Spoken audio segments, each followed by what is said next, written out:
বলেন, মাদ দুনিয়া ফিল আখিরাতি ইল্লা মিসলু মা ইয়াজআলু আহাদুকুম উসবুহু ফিল ইয়াম্মি ফালইয়ানজুর বিমা ইয়ারজু।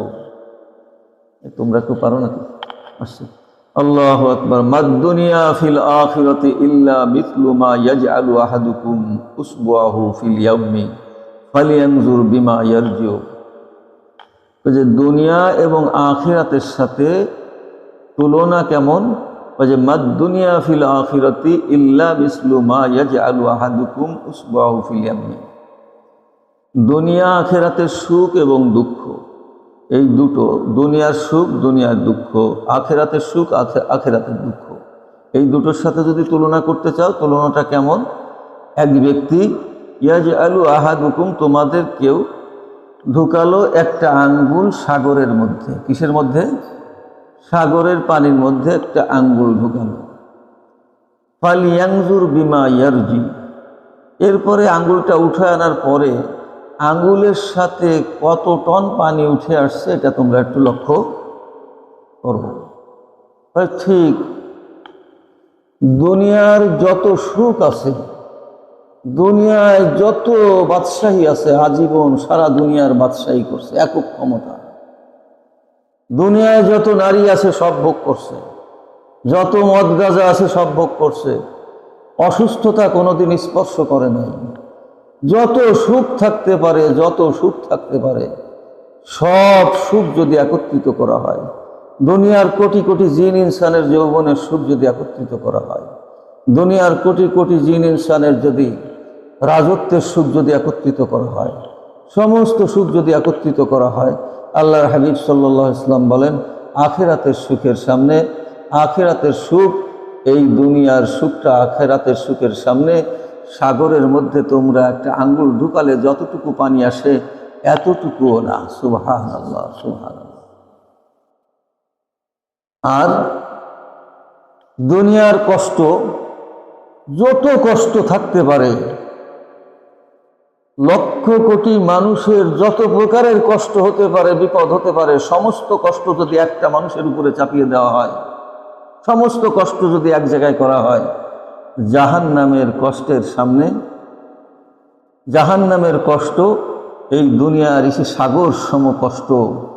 আর সাগরের থেকে হাতের মাথায় যে পানিটুক আঙ্গুলের মাথায় আসে, এতটুক কষ্ট দুনিয়ার কষ্ট না।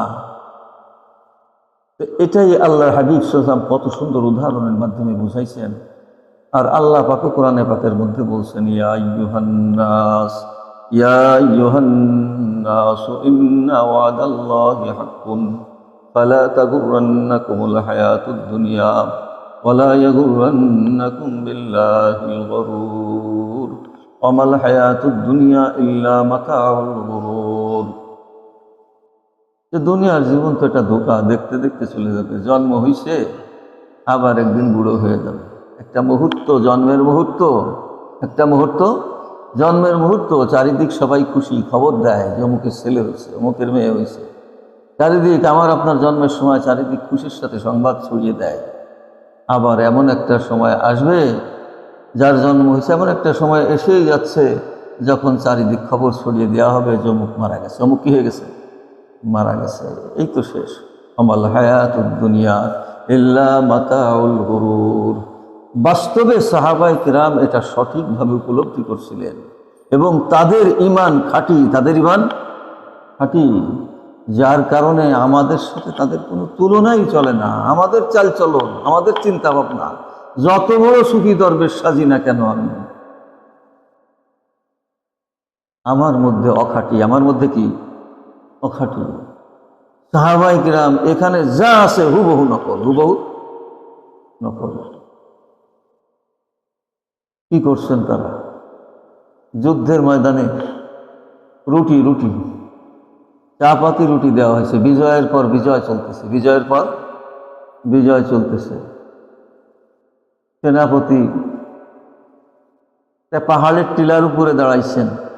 এই যুদ্ধ বড় কঠিন যুদ্ধ, বড় কঠিন জিহাদ, ঘোরতর যুদ্ধ চলতেছে। এই অবস্থায়, কি অবস্থা, কেন বিজয় আসে না, কেন জয় পরাজয় হয় না, আর কত সহ্য করা যায়? ওই সাহাবী সেনাপতি কি করতেছেন? পাহাড়ের টিলার উপরে দাঁড়াইছেন।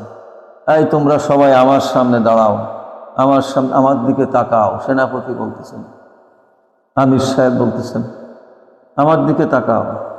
সকলের চেহারার দিকে তাকাইছেন, সকলের চেহারার দিকে তাকাইছেন, তাকিয়ে বলতেছেন আলহামদুলিল্লাহ, কারো মধ্যে কারোর সাথে কবিরা গুনাহ নাই। বলেন সুবহানাল্লাহ। কারোর সাথে কি নাই? কবিরা গুনার ছাপ নাই। অতএব ঘোড়া চালাও, ঘোড়া চালাও, কোনো অসুবিধা নেই, এবার বিজয় হয়ে যাবে ইনশাআল্লাহ। এই সাহাবীর কাছেই দেওয়া হয়েছে একটা পাতলা রুটি, পাতলা রুটি নাস্তা করার জন্য। পাতলা রুটিটা দিয়ে তিনি চেহারা মুছতেছেন, হাত মোছেন, ধুলোবালি মোছেন। উনি বুঝতে পারেন নাই যে এটা রুটি, এটা রুটি। তার কারণ যে জীবনে চোখে দেখেন নাই এত পাতলা রুটি, চোখে দেখেন নাই। পাটায় গম শেষে, জব শেষে ধাপড়া বানায় খাওয়া, এই মোটা মোটা ধাপড়া। যিনি কোনো সময় পাতলা রুটি দেখেন নাই, পাতলা রুটি খান নাই, দেখেন নাই, তার নজর দিয়ে তার সাথীদের মধ্যে গুনাহ আছে কি নাই সেটা দেখতে পান। বলেন সুবহানাল্লাহ। আর যখন বলা হয়েছে যে এটা তো রুটি, এটা কি রুটি? হুজুর এটা তো কাপড় না, এটা তো রুমাল না, এটা গামছা না, এটা রুটি। কান্না শুরু হয়েছে। কি শুরু হয়েছে? কান্না শুরু হয়েছে যে এত ভালো খাবার, আমরা এত কষ্ট করতেছি তো দুনিয়াতে এত মজা উড়ানোর জন্য না, আমরা তো কষ্ট করতেছি জান্নাতের জন্য। আল্লাহ কি দুনিয়াতেই জান্নাতের পরিবর্তে দিয়ে দিল? জান্নাত কি আমাদেরকে দেবে না? এই বলে কান্না শুরু হয়ে গেছে। তাহলে বোঝা গেল যে এই সমস্ত হাদিস, এই সমস্ত আয়াত কারিমা সাহাবায়ে কেরামের দিলের মধ্যে কিভাবে বসছিল। আমাদের এগুলো আলোচনা করা রূপকথার মতন। এগুলো কি রূপকথার মতন।